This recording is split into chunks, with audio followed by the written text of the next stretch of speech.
Simon Cowell, once the most feared man in television, rose from a forgotten mailroom clerk to the world's most powerful talent judge.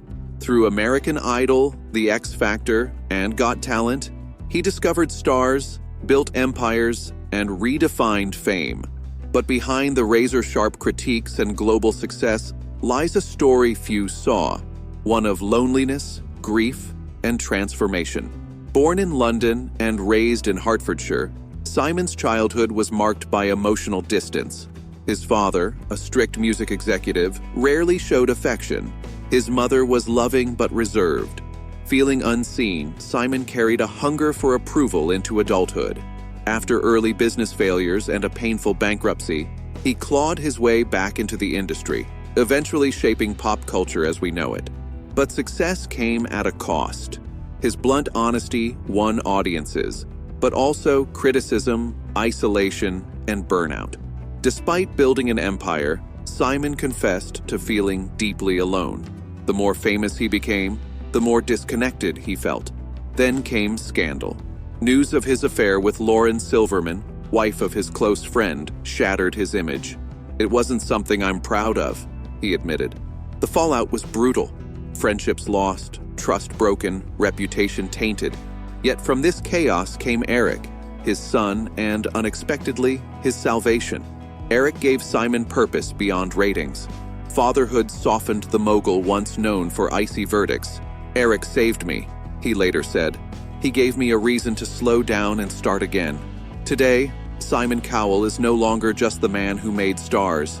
He is a man shaped by failures, haunted by regret, and grounded by love. His journey, from fame-hungry executive to devoted father, isn't just about redemption. It's about discovering what truly matters when the spotlight fades. Just as Simon Cowell was settling into fatherhood, life dealt him a devastating blow: the loss of his mother, Julie Brett. To the world, it was a natural passing. To Simon, it was heartbreak. Julie had been his anchor through a troubled childhood, the one person whose quiet approval mattered most. When she died in July during production of The X Factor, Simon was shattered. He stepped away from everything. The loss, compounded by the earlier death of his father, Eric, severed his last ties to his roots. "Losing my mom was the hardest thing I've ever gone through," he later admitted. No success or spotlight could fill the void. Just a year before, Simon had become a father himself, welcoming baby Eric. What should have been a chapter of new hope was now darkened by grief. And yet, from that pain came change. Julie's death forced Simon to think about mortality and legacy. Friends noticed a new softness in him. He spoke more about presence, family, and the small moments fame often erases. Then, in 2020, tragedy struck again. While testing an electric bike at his Malibu home, Simon suffered a catastrophic fall that shattered his back. After a 6-hour surgery and a steel rod implanted in his spine, he faced the terrifying reality of possible paralysis. The once powerful figure was reduced to a hospital bed, unable to move without agony. He later said, "The pain was beyond anything I'd ever endured. But the greatest fear wasn't the pain. It was leaving his young son behind. I thought of Eric, and I knew I had to fight." Recovery was excruciating. Standing required help. Whole seasons of television passed without him. Yet through every small, painful step, Simon kept going. Eric cheered him on, becoming his greatest motivation. But just as strength began to return, a second electric bike accident in 2023 shattered his arm and bruised his face. Though less severe, it was psychologically brutal. A cruel reminder that control is always an illusion. "It changed me in every possible way," he said. The accidents forced him to slow down, reassess his life, and finally accept that health, not power, was his true foundation. Perhaps the cruelest wound Simon Cowell faced wasn't physical, it was losing himself. Pressured to stay youthful, he turned to cosmetic procedures that eventually left his face unrecognizable. "I went too far," he admitted. The man known for controlling narratives suddenly lost control of his own image. Humiliated, mocked, and judged, he withdrew from the spotlight and turned inward, choosing time with his son Eric over fame.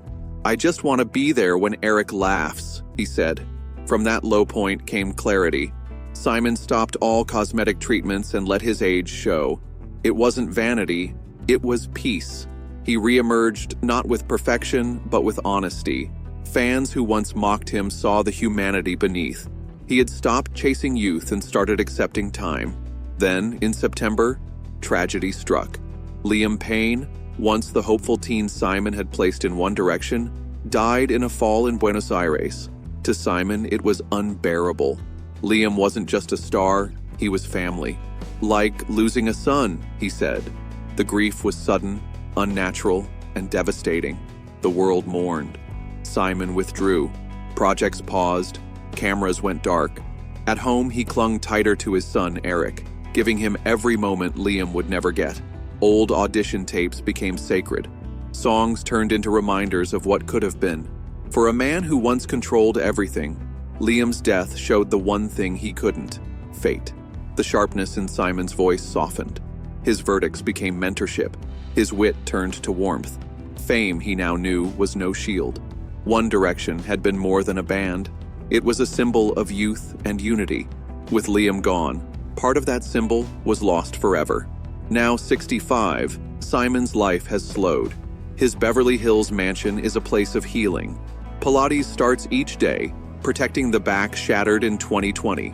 Meals are carefully planned. Vision loss from trauma and years under bright lights weighs heavily. He fears not being able to see Eric's face more than any headline. Sleepless nights return. Pain lingers, but so does love. Bike rides, piano lessons, bedtime stories, these have become the real medicine. His empire still thrives, with Got Talent and the X Factor generating millions. But the jets and supercars mostly sit idle. They're no longer power symbols, they're relics. Simon speaks of his wealth with calm distance. He's written his will. Eric won't inherit billions. I want him to inherit values, he says. The fortune will go to children's healthcare and creative scholarships. In that choice, Simon Cowell, once the ruthless judge, redefines what legacy means. Not empire, not youth, but empathy, presence, and love. Simon Cowell's appearance now tells a story of surrender. The Botox is gone. His face is lined, his hair gray, his frame lean from discipline, not vanity. I've stopped chasing youth, he said. I'd rather chase memories with Eric. Once mocked for excess, he now wears age with dignity, each wrinkle a mark of survival. But behind the calm lies struggle. His back still aches, his eyes blur, and daily pills keep pain in check. Time, he knows, is both a healer and a thief. Yet instead of hiding, he embraces it, turning fragility into gratitude. His focus has shifted, from empire to impact. He funds scholarships, supports young musicians, and appears on TV only when it matters. His life is no longer about ratings, but resilience. The real measure of Simon today isn't fame or fortune. It's in small, steady victories, reading bedtime stories, stretching through pain, and giving to children who may never know his name. He's no longer just the sharp-tongued judge. He's a father, a mentor, a man of legacy. His story reminds us, wealth fades, fame passes, but love, humility, and purpose endure. Simon Cowell isn't perfect. He's stumbled, been scarred in public, but that's what makes his journey matter. It teaches us that the greatest legacy isn't power, but empathy.